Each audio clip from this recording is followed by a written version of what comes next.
We have some footage of him sitting on my chair trying Snickers protein bar for the first time. The hope that we had with this was that it would replace the Snickers bar, because the Snickers bar is what he's been consuming almost on a daily basis in the middle of the day. And he loves Snickers. Snickers has been his favorite. So the Snickers protein bar has a lot less carbs and it has a lot of protein. So could it serve as a replacement? We're about to find out. So take a look at this. Jeff here with the review of the Snickers high protein bar. I was excited about this when I heard about it a couple days ago. I have mixed feelings as I entered the taste test. Describe these mixed feelings, please. Well, let's see. There's a lot of positive potential. There's a potential for this to be a complete game changer for me and my weight loss journey. Because if I could justify substituting real Snickers bars with something like this, I would unlock the door to a lot faster weight loss. But as I read the ingredients and I look at the labeling, it says peanuts, caramel, and chocolatey coating. That leads me to believe that it may not actually be genuine chocolate coating, for number one. Then I looked at the ingredients, and the first ingredient is whey protein isolate, which I'm pretty sure doesn't show up at all on a regular Snickers. I have not inspected that label. The texture is a little malleable. And remember, this is a non-refrigerated Snickers. Non-refrigerated, that's right, correct. I put some in the refrigerator to try if that helps the texture at all, but the smell is not rancid. Oh, that's good to know.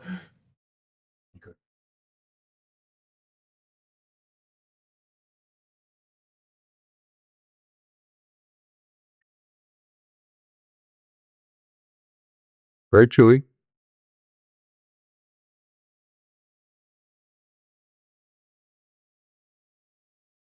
Very chewy. Which means that it'll take you longer to consume it. That's than true. with a standard Snickers bar. You may be able to get more out of it. I'm thinking of the bright side here. Very bright side. That may be the only bright side based on the expression on your face. I'm not detecting the level of happiness that I was hoping for. Me either. Me either.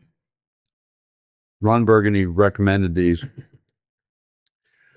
Ron, they're not terrible. They're not terrible, but it did leave me a little disappointed. Wait a minute. How do they compare to the other three that you tried in the 3 preceding weeks? I'd like to know. Compared to those, it's fair. It's probably number 2 on the list of 4 we've gone through. Oh, couldn't even make number 1. Maybe it's debatable. I have to do a side by side with the first one to really. Yeah. There's some positive traits to this. There's a crunch to it. I detect a little bit of a hint of the typical protein, what I would call protein peanut butter, faux peanut butter flavor. That's a turnoff. Okay.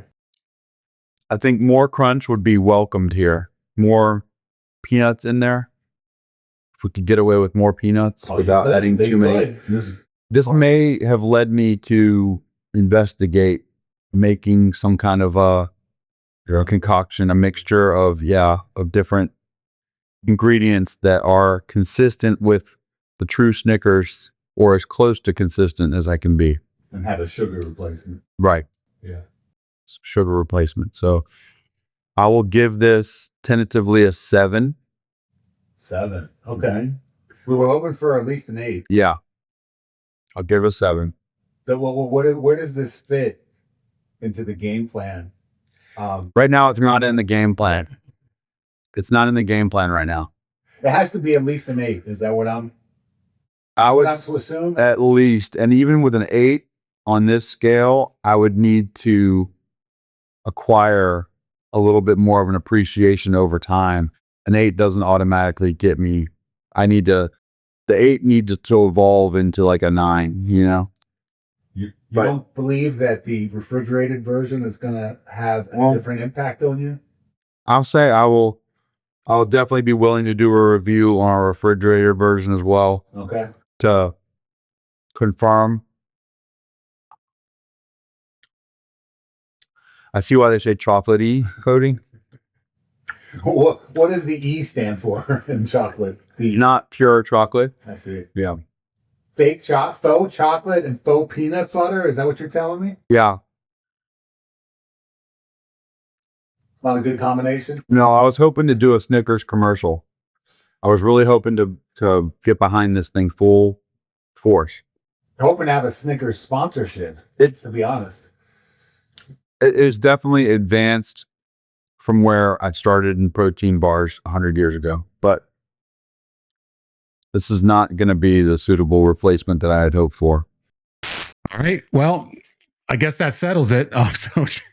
So tell me, Jeff, so based on your reaction, I'm going to be, I have to step in here for the viewer. Our buddy he's so helpful to us in trying to give us suggestions and supporting us. And if it were me, I've consumed so many protein bars in my lifetime, and there are protein bars that I do consider to be like candy bars because I don't consume candy bars. So I don't have anything to compare them to. So when I try them and I consume them, I enjoy them. They're a treat to me. I mean, think about it. If I'm normally consuming something that's not very appetizing, that's sort of bland and it's relatively speaking, I can consume something, a cookies and cream protein bar, and I can have the time of my life. Now, I just found out that one of the bars, I think it was the one last week that Jeff tried on the air, was the one that I enjoy, the one that I've had many, many times,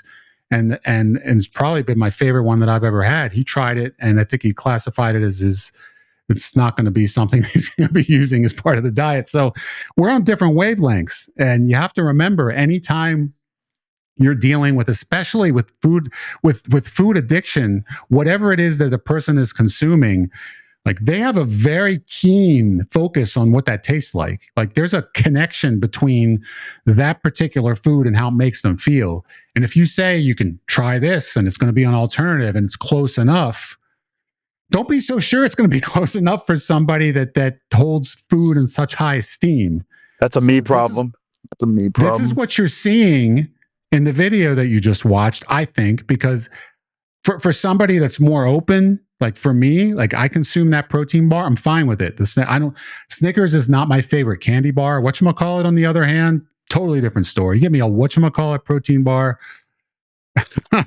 if it tastes anywhere near, I'm all over that thing.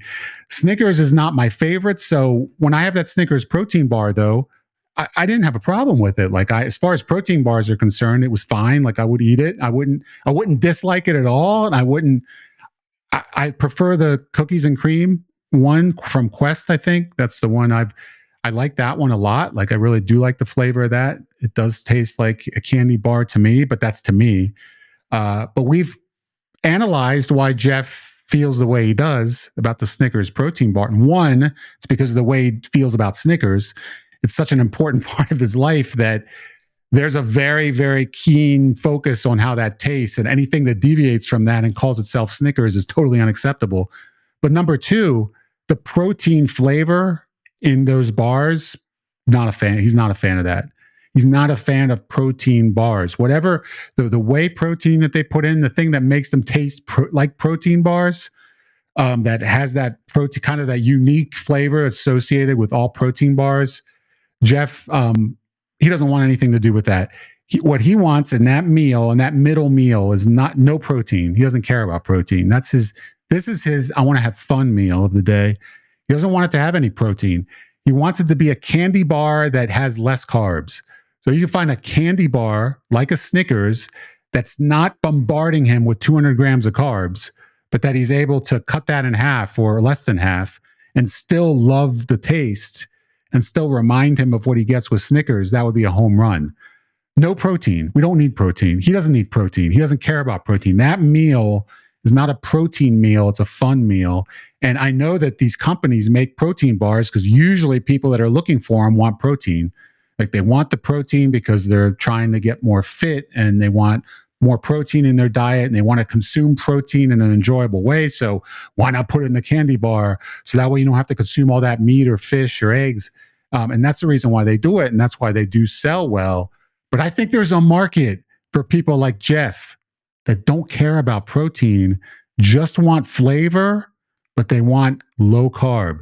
That's the reason why the diet sodas do so well, because I'm not one to suggest they're good for you. I don't consume them myself, except when Jeff is around, I had my fair share just because he backed the truck up to my house and there was about 3 dozen bottles that we put in the refrigerator. So I did have a few myself because I do enjoy it, but I don't want to consume it regularly because I don't, I know that my time will be limited if I do potentially. So artificial sweeteners, we just don't know what kind of issues that could cause, and we could speculate all day long. But I'm not going to take the gamble. Nonetheless, if someone's gonna try to compare being obese to using some artificial sweeteners to try and get your weight down, I think it makes sense to do whatever you can to drop the body fat. So if it's going to take artificial sweeteners and diet sodas and trying to entertain yourself with that, then that's what you're going to have to do. If you could put something like that in a candy bar and make that candy bar enjoyable, to try and replace the carbs in the candy bar, but keep it tasting like a candy bar with no protein, I think it could be a big winner. I do too. And I think there's a huge market like Jeff that would just pour money into that as a way to give them something they can look forward to in the middle of the day that feels and tastes like a candy bar, but gives them far less carbs. So that's what diet sodas are. Diet sodas are exactly that. Like they're giving you the flavor of what a soda would be with no calories. So you do that with a candy bar. It could be the next big industry to take over the entire world. And so tell me how you feel, Jeff. Yeah, I think you put it as well as anybody can. I think that I was trying to, in football terms, I was trying to force it into double coverage. I was trying to make something happen that didn't need to be happening. That it may need to be happening, but that's not realistic. That's not a realistic thing for me. I can see where people with a lot more discipline than I have in this regard could benefit from something like that. And I've been trying these bars, but it's just not accomplishing for me what I need or want to accomplish.